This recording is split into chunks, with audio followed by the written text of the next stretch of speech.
요한계시록에는 7년 대환란 때에 있을 세 가지 재앙을 예언하고 있습니다. 인봉재앙, 나팔재앙, 대접재앙입니다.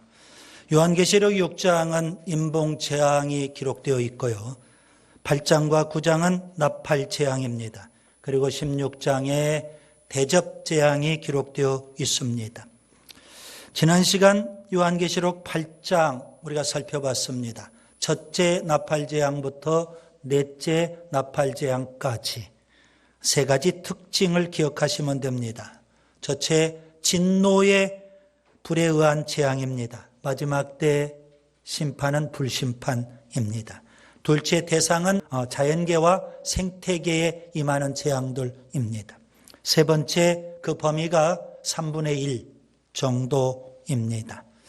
3분의 1이라는 표현이 11번 언급됩니다. 그만큼 강조하고 있다는 거고요. 다섯 번째 나팔재앙과 여섯 번째 나팔재앙을 가리켜서 화 이렇게도 표현을 했습니다. 요한계시록 8장 13절이죠. 다섯째, 여섯째, 그리고 일곱째 화입니다. 오늘은 다섯째 나팔재앙과 여섯째 나팔재앙을 살펴보려고 합니다. 지금 하나님께서는 나팔재앙을 통해서 3분의 1 자연계와 생태계에 엄청난 재앙이 임할 것이고, 그리고 또 이어서 세 가지 화를 경고하면서 엄청난 재앙이 임할 것을 예고하고 계십니다. 첫 번째 나팔재앙부터 네 번째 나팔재앙까지는 다소 간략하게 그렇게 설명을 했습니다. 그런데 다섯째, 여섯째, 일곱째 나팔재앙은 다소 자세하게 그렇게 설명해 주고 있음을 알 수가 있겠습니다. 오늘 요한계시록 9장을 통해서 특별히 다섯 번째 나팔재앙, 여섯 번째 나팔재앙을 통해서 세 가지 교훈을 말씀드리겠습니다. 첫째, 천사가 세 가지 화를 선언했습니다. 요한계시록 8장 13절을 먼저 보겠습니다. 공중에 날아가는 독수리 한 마리가 큰 소리로 땅에 있는 불신자들을 향해서 세 가지 화를 선언했죠. 여기 독수리는 실제 짐승 독수리를 말하는 게 아닙니다. 독수리 형상을 한 천사를 가리키는 거고요. 세 가지 화는 다섯째부터 여섯째, 일곱째 나팔재앙을 가리키는 겁니다. 다섯째 나팔재앙은 오늘 본문 1절부터 12절까지, 여섯째 나팔재앙은 13절부터 21절까지, 그리고 일곱째 나팔재앙은 11장 15절부터 19절에 있습니다. 여러분 먼저 본문 12절을 보겠습니다. 첫째 화는 지나갔으나 보라 아직도 이후에 화 둘이 이르리로다. 여기 첫째 화는 다섯째 나팔재앙입니다. 앞으로 화 두 개가 더 임한다. 여섯째, 일곱째 나팔재앙을 말하는 거죠. 요한계시록 11장 14절도 보겠습니다. 둘째 화는 지나갔으나 보라 셋째 화가 속히 이르는도다. 둘째 화는 여섯째 나팔재앙을 가리키고요. 셋째 화는 일곱째 나팔재앙을 가리킵니다. 일곱 가지 나팔재앙이 진행되는 도중에 처음 네 가지 나팔재앙이 진행됐고, 그런 다음에 독수리 형상을 한 천사가 화를 세 번 선언하고 있지 않습니까? 이것은 일종의 경고입니다. 앞에 네 가지 나팔재앙보다도 더 엄청난 재앙이 임할 거다. 그런 경고 메시지가 되는 겁니다. 마지막 때일수록 경고를 잘 들어야 됩니다. 창세기 4장에 보면 가인과 아벨 사건을 아시죠? 인류 최초의 살인사건. 가인이 동생 아벨을 죽인 사건입니다. 둘 다 하나님을 섬기는 자들입니다. 그런데 어느 날 이들이 하나님 앞에 나와서 제사를 드려요. 가인은 땅의 소산으로, 아벨은 양의 첫 새끼로 하나님 앞에 제사를 드려요. 그런데 어찌된 일인지 가인과 그의 제물은 하나님이 받지 않으셨어요. 아벨과 그의 제물은 하나님이 흠양하셨어요. 그 순간 가인이 화가 났어요. 그리고 얼굴 안색이 싹 변해버렸어요. 그리고 얼마 있다가 그가 동생 아벨을 쳐서 죽였습니다. 이게 살인사건이거든요. 그런데 성경을 자세히 관찰해 보면 가인이 동생 아벨을 돌로 쳐 죽이기 바로 직전에 하나님께서 가인에게 경고 말씀을 하셨습니다. 창세기 4장 6절과 7절에 보면 내가 분하여 함이 어찌 됨이며 안색이 변함은 어찌 됨이냐. 죄가 너를 원하나 너는 죄를 다스릴지니라. 죄를 다스리라는 겁니다. 그렇게 하나님께서 경고해 주셨는데도 불구하고 가인은 동생 아벨을 죽이고 말았던 겁니다. 경고 잘 듣고 받아야 됩니다. 지난 시간에도 말씀을 드렸죠. 1945년 8월 6일 일본 히로시마에 핵폭탄이 투하가 됐습니다. 그리고 3일 뒤 8월 9일에 나가사키에도 핵폭탄이 투하가 됐습니다. 그런데 그 당시 기록을 보면 첫 번째 히로시마에 핵폭탄이 투하되고요. 두 번째 핵폭탄이 투하되기 직전입니다. 연합군에서 경고 전단지를 비행기로 쫙 일본에 살포했습니다. 일본 국민에게 고함이라는 제목으로 경고 전단지를 살포했어요. 그 내용 가운데 이런 메시지도 있습니다. 즉시 도시로부터 대피하시오. 히로시마에 투하됐던 핵폭탄 하나의 위력이 그 당시 어마어마했습니다. B-29 폭격기 2,000대가 폭탄을 투하하는 그런 위력이었던 겁니다. 그래서 이제 두 번째 핵폭탄을 투하하기 전에 경고 메시지를 보냈는데 일본 군부에서는요, 설마 했어요. 그리고 군부 일부에서는 지금 연합군 미군에게는 핵폭탄이 더 이상 없을 거다. 딱 하나만 개발했을 거다. 그렇게까지 생각을 했더라는 겁니다.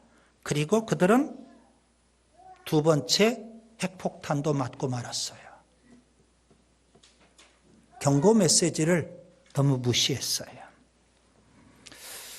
5번째 나팔 재앙부터 7번째 나팔 재앙은 왜 화일까요? 하나님께서 경고 메시지를 주시는 겁니다.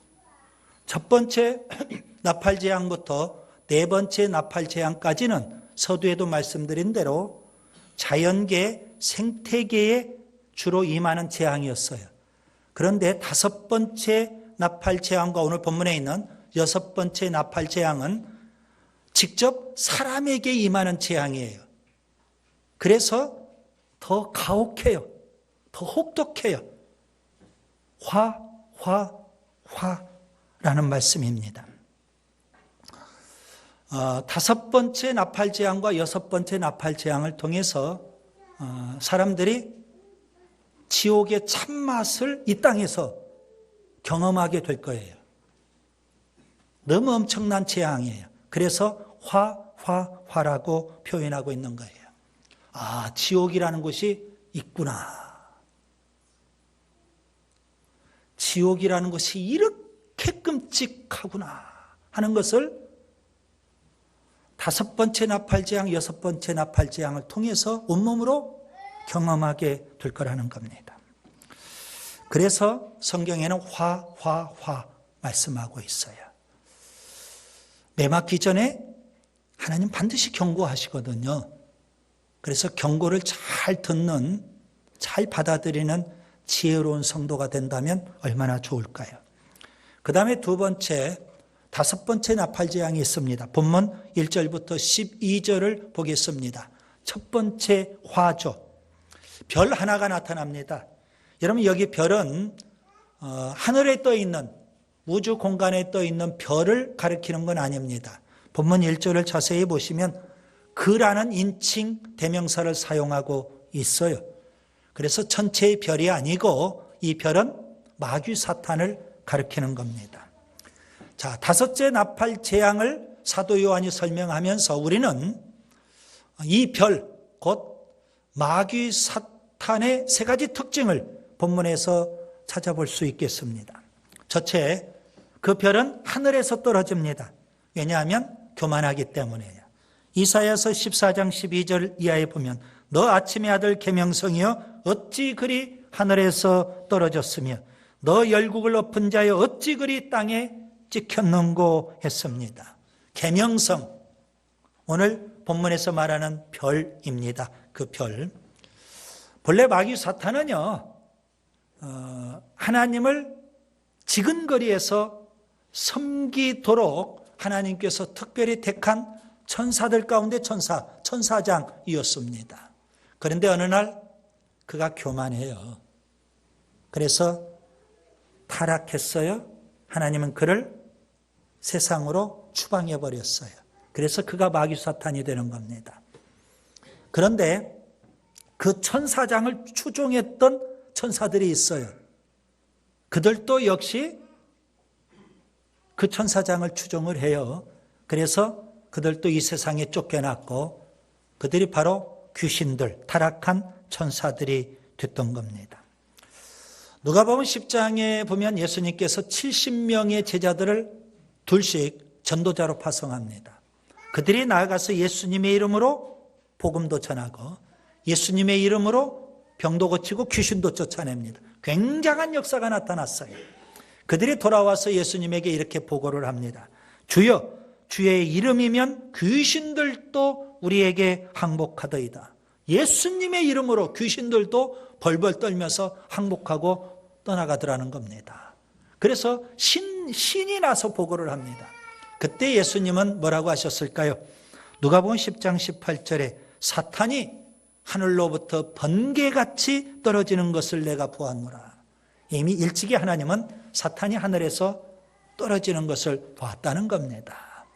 교만해서 그가 하늘에서 쫓겨난 겁니다. 그 다음에 두 번째, 그 별은, 마귀 사탄은 무저갱의 열쇠를 받습니다. 여러분, 무저갱, 끝이 없는, 그렇죠, 바닥이 없는 깊은 웅덩이 같은 곳, 지옥을 말하는 것입니다. 마귀 사탄이 무저갱의 열쇠를 받았다는 것은 무슨 의미일까요? 하나님께서 일정 부분 네가 하고 싶은 대로 하라, 그렇게 허용해 주시는 권한입니다. 마귀 사탄이 그런 권한을 받았어요. 그리고 마귀 사탄은요, 세상에 내려와서 자기가 하고 싶은 일을 합니다. 세상에는 어두움을 주고요. 오늘 본문을 자세히 보시면 황충들에게는 권세를 주고요. 그리고 사람들에게는 5달 동안 지옥의 고통을 줍니다. 자, 그 지옥의 고통이 너무 엄청나고 끔찍해요. 그래서 사람들이 죽고 싶을 정도예요. 그런데 그 5달 동안은 죽지도 못해요. 그러면서 그 지옥의 고통을 온몸으로 다 당할 수밖에 없어요. 누가복음 8장에 보면 예수님께서 거라사 지방에 가십니다. 군대 귀신 들린 자를 만나게 되셨어요. 그리고 군대 귀신을 쫓아내 버리십니다. 그때 군대 귀신이 예수님에게 간청을 해요. 뭐라고 요청했을까요? 무저갱으로 떨어지지 않게 해달라는 겁니다. 그래서 예수님은 그 군대 귀신을 돼지떼에 들어가게 해요. 그래서 돼지떼가 2,000마리가 몰사당하는 일이 있었는데요. 여러분, 귀신은 잘 알아요. 본인들의 운명이 뭐라고요? 무저갱에 떨어져야 된다는 것. 그리고 무저갱이 얼마나 고통스러운 것인가를 그들은 알아요. 그런 무저갱의 열쇠를 갖고 마귀 사탄이 5달 동안 하고 싶은 대로 이 세상에 고통을 주는 겁니다. 이것이 바로 5번째 나팔 재앙입니다. 그 다음에 3번째 그 별은 황충들의 왕입니다. 여러분 여기 황충들은 방금 전에 말씀드린 대로 타락한 천사들, 지옥의 군대 이렇게 표현할 수 있겠죠. 요한계시록 12장 4절에 보시면 천사장, 타락한 천사장, 마귀 사탄이 됐다고 했죠. 그를 따르는 천사들, 귀신들인데요. 천사들 가운데 거의 3분의 1이 마귀 사탄을 따랐다고 합니다. 그러니 굉장히 많은 수가 천사들이 타락을 해요. 귀신들이 된 것을 알 수가 있죠. 그런 타락한 천사들로 구성된 군대, 지옥의 군대, 그게 황충들이고요. 그 우두머리가 바로 마귀 사탄이라고 보시면 됩니다. 그 황충들의 모양, 지옥 군대입니다. 5번째 나팔 재앙을 이 땅에 베푸는 지옥의 군대의 모습을 우리가 본문 7절부터 9절에 살펴볼 수가 있겠죠.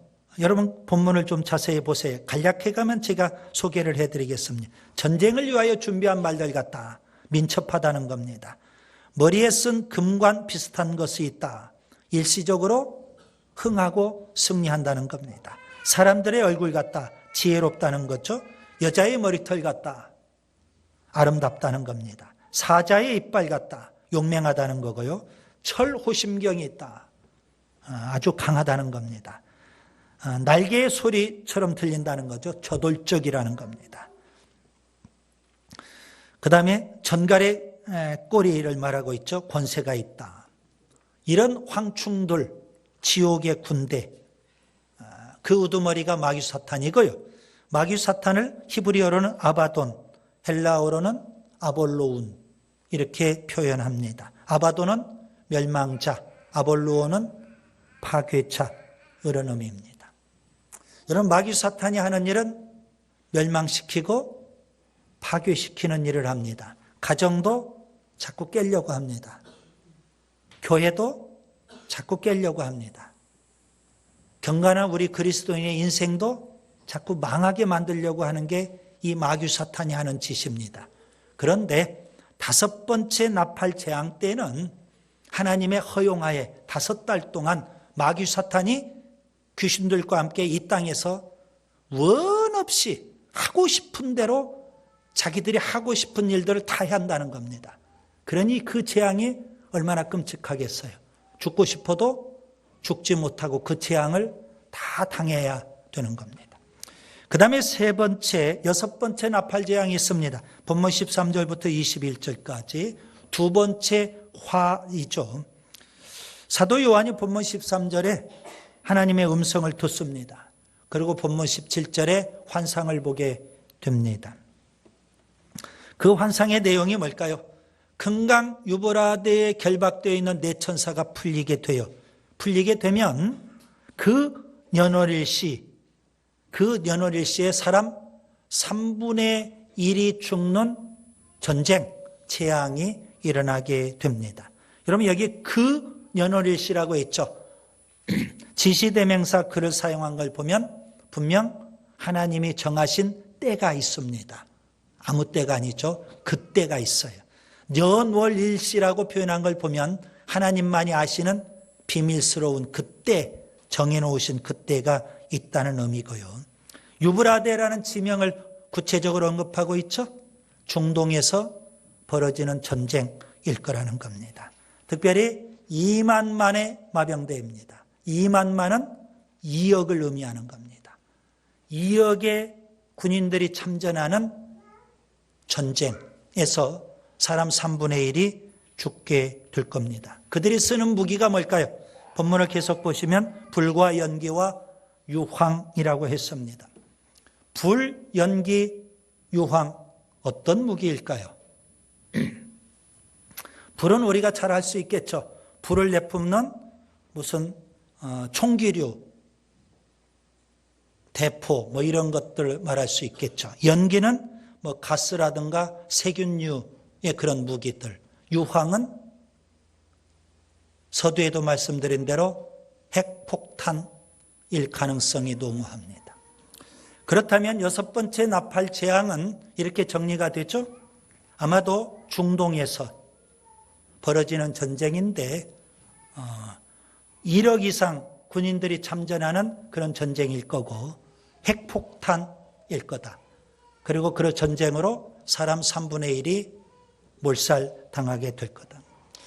우리는 아마겟돈 전쟁이라는 걸 알고 있습니다. 인류 최후의 전쟁이 있죠. 아마겟돈 전쟁에 대해서는 요한계시록 16장 16절에 기록되어 있습니다. 오늘 여섯 번째 나팔 전쟁의 전쟁과는 분명 다른 전쟁입니다. 역사적으로 보면 1차 세계대전 때 1천만 명이 죽었다고 합니다. 2차 세계대전 때는 7,800만 명이 죽었고요. 우리가 전에 인봉재앙을 살펴봤었죠. 네 번째 인봉재앙으로 사람 4분의 1이 죽습니다. 4분의 1이 죽으면 얼마가 남아요? 4분의 3이 남아요. 오늘 여섯 번째 나팔 재앙을 통해서 3분의 1이 죽어요. 그러면 전체적으로 얼마 남는 거예요? 4분의 2가 남습니다.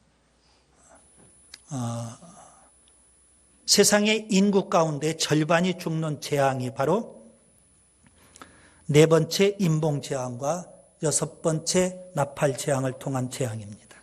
그 정도로 엄청나고 끔찍한 재앙이 될 겁니다. 그런데 문제는요, 이런 본문 20절과 21절이 참 중요합니다. 그 엄청난 재앙을 다 당하고 오늘 여섯 번째 나팔 재앙을 통해서 사람 3분의 1이 죽는 그런 전쟁을 치르는데도 불구하고 살아남은 사람들 분명히 있죠. 그들이 회개할 줄을 몰라요. 회개하지 않아요. 오히려라고 되어 있죠. 오히려 더 귀신들을 섬기고 우상스를 섬기더라는 겁니다. 여러분, 회개하지 않는다 표현이 20절에도 21절에도 두 번 거듭 언급됩니다. 이것은 회개할 줄 몰라서 회개하지 않는 것이 아니라 의도적으로 회개하지 않는다는 의미가 되죠. 다섯 번째 나팔 재앙은요, 하나님의 허용하에 5달 동안 마귀 사탄이 발악을 하는 그런 재앙입니다. 하고 싶은 대로 다 해보는 최악의 발악을 하는 그런 재앙이라고 한다면 여섯 번째 나팔 재앙은요, 사람이 최악으로 발악을 하는, 하나님 앞에 거역을 하는 그런 재앙이 되고 말 겁니다. 이스라엘 백성이 출애굽을 할 때 애굽의 10가지 재앙을 하나님이 내리셨어요. 처음 재앙이 임할 때 바로 왕이 빨리 돌이키고 회개하고 이스라엘 백성을 풀어줬다면 얼마나 좋았을까요? 10가지 재앙을 다 당했어요. 10번째 재앙은 장자 죽음의 재앙이에요. 애굽의 모든 가정이 다 초상집이에요. 그래도 바로 왕이 회개할 줄 몰라요. 끝내 어떻게 됐어요? 홍해에 다 수장되고 말았어요. 어찌 바로 왕만 그럴까요? 사람들이 다 그래요. 요한계시록의 재앙이 갈수록 심해지는데요. 그런 재앙을 다 당하면서 사람들에게는 뭔만 남을까요? 악만 남는 겁니다. 그래서 회개할 줄도 모르고, 아니 회개도 안 하고 끝까지 거역하고 대적을 해요. 하나님을. 이를 갈면서 악만 남으니까. 그래서 끝내 지옥에 가서도 악만 남아요. 이를 간다는 거죠. 무서운 겁니다. 자, 인간이 이렇게 강팍하고 완악하니까 하나님께서 내리는 재앙의 강도도 그만큼 갈수록 세질 수밖에 없어요. 그래서 화. 우리가 읽을 때는 첫 번째보다 두 번째를 더 크게, 두 번째보다 세 번째를 더 크게 읽으셔야 어감이 오는 겁니다. 말씀을 정리합니다. 첫 번째 나팔재앙부터 네 번째 나팔재앙은 자연계와 생태계에 주로 임하는 재앙이었는데요. 다섯 번째, 여섯 번째 나팔재앙은 사람에게 직접 임하는 재앙입니다. 그래서 화가 되는 겁니다. 엄청난 재앙이에요. 다섯 번째 나팔재앙은 마귀사탄이 귀신들과 함께 원 없이 최악으로 발악을 하는, 하고 싶은 대로 다 하는 그런 재앙이 돼요. 그런데 사람이 그걸 피하지도 못해요. 죽지도 못해요. 다 당해야 돼요. 얼마나 끔찍하겠어요.